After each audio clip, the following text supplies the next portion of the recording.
परमेश्वर का वचन रोमियो 3 में कहता है एक भी धर्मी नहीं है। कितना? एक। जब परमेश्वर ने देखा तो बोला एक भी नहीं है। अब बताओ कौन करेगा घमंड? एक भी नहीं है। उसने कहा एक भी नहीं, कोई भी धर्मी नहीं है। जब हम अपने कर्मों से धार्मिकता स्थापित करने की कोशिश करते हैं, इसको बोलते हैं रिलीजन, धर्म। और जब परमेश्वर सेंत मेत में हमें अपनी धार्मिकता देता है, उसको बोलते हैं सुसमाचार।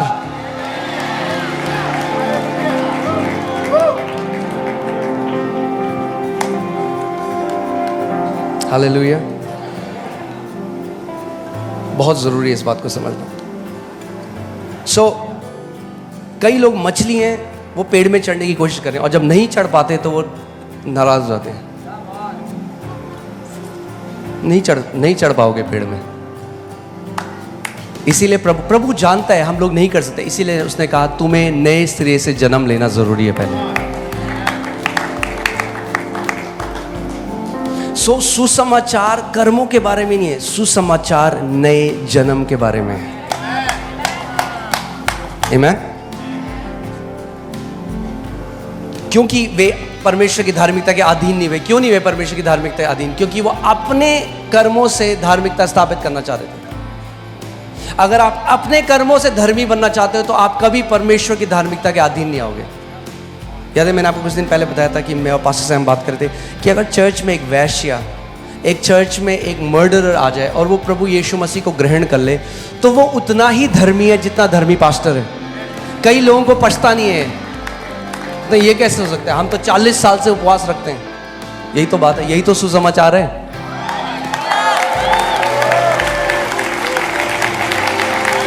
यही तो सुसमाचार है कि उसने अपनी धार्मिकता, बाइबल कहती है, सेंत मेत में दे दी।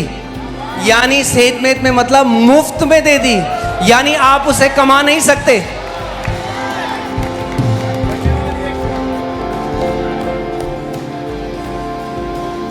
आमीन।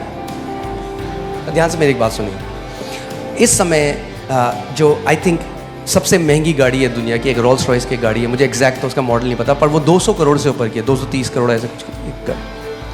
अब अगर एक व्यक्ति एक झोपड़पट्टी में जाए और वहां पे एक व्यक्ति को बोले मैं तुझे ये रोल्स रॉयस दे रहा हूं 230 करोड़ की, पर तू उसको बेच नहीं सकता, ट्रेड नहीं कर सकता, और उसको दे दे,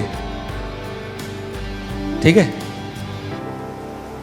वो कह रहा है मेरे पास खाने के पैसे नहीं है। उसके लिए आशीष है, श्राप है? उसके लिए आशीष नहीं है, क्योंकि उसको रोल्स रॉयस तो दे दी, मगर उसके पास खाने के पैसे नहीं है। वो तेल कैसे भराएगा उसमें? उसको मेंटेन कैसे करेगा?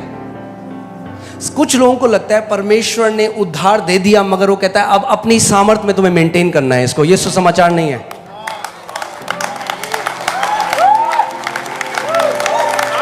उसने ना केवल वो रोल्स रॉयस आत्मिक दी हमें, मगर हमारे अंदर वो काबिलियत भी डाल दी कि आप उसको मेंटेन भी कर सकते हैं।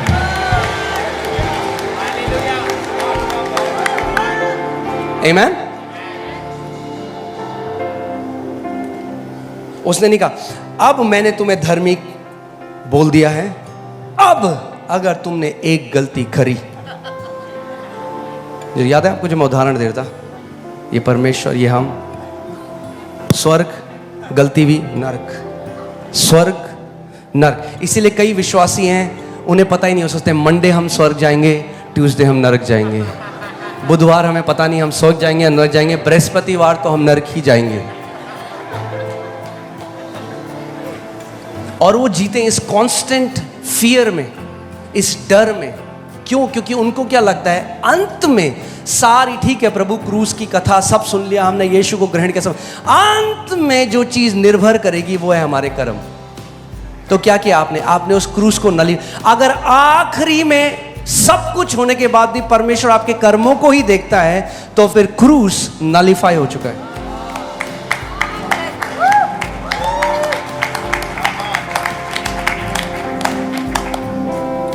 खुद सोचिए,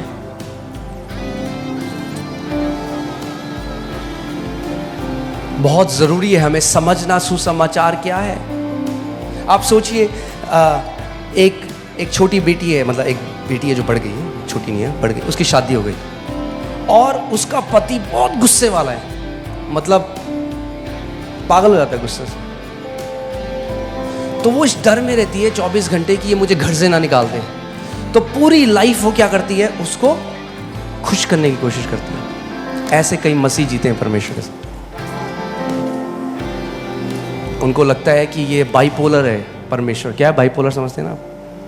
उसको बहुत भयंकर गुस्सा आ जाता है, तो अगर मुझसे एक गलती हुई तो वो मुझे नरक में जला देगा। सोचिए अगर एक ऐसी लड़की है, क्या सोचते हैं आप उसके दिल की हालत क्या होगी, क्या उसकी मेंटल कंडीशन होगी? हमेशा भय में होगी, इनसिक्योरिटी में होगी, अपने पति को लगातार खुश करने की कोशिश करेगी, कहीं ऐसा ना हो मुझे रिजेक्ट कर दे, मुझे त्याग दे, मुझे घर से निकाल दे। ऐसे हम सोचते हैं परमेश्वर भी, क्योंकि नहीं जानते वो कैसा है। क्योंकि जो अलग अलग, जो आज गॉस्पेल बोली जाती है, जो गॉस्पेल है ही नहीं।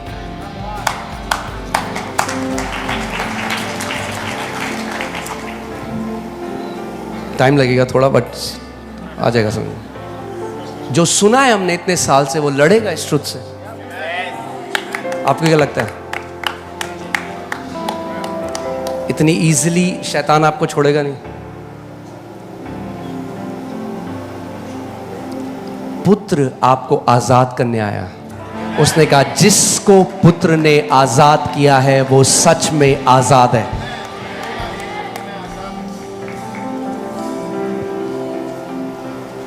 आमीन। आप समझ रहे हैं? अच्छा मेरे को एक बात बताइए, आप में से कितने लोगों ने बहुत अच्छा काम किया या आपने कुछ कर्म किया पैदा होने के लिए?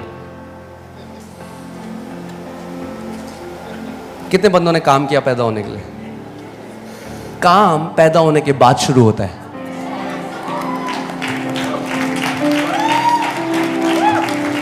क्योंकि हमें पता नहीं है सुसमाचार क्या है, हम उसे कर्मों के बारे में बना देते हैं। सुसमाचार है हमने परमेश्वर से जन्म लिया, और आपके जन्म लेने में कोई हिस्सेदारी नहीं थी। आपने कुछ नहीं किया जन्म लेने के लिए। कुछ किया आपने जन्म लेने के लिए? आत्मिक जन्म भी ऐसा ही है, आपने कुछ नहीं किया, मसीह ने किया।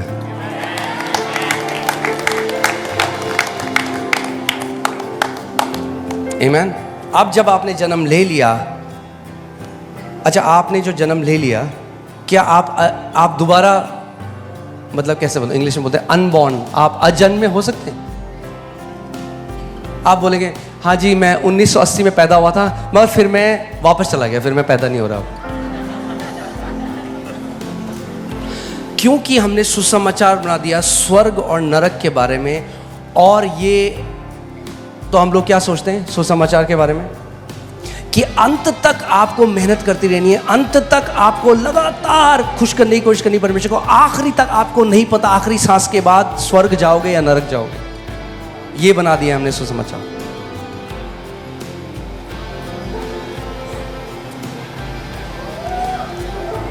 जो एक बार परिवार में पैदा हुआ वो हमेशा के लिए बेटा और बेटी है।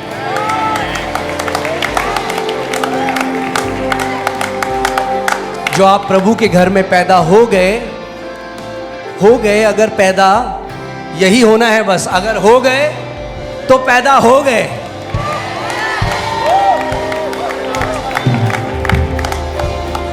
यही है सुसमाचार,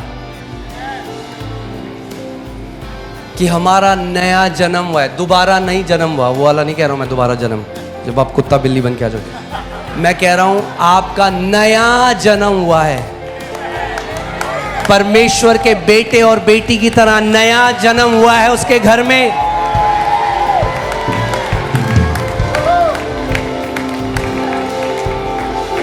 आमीन।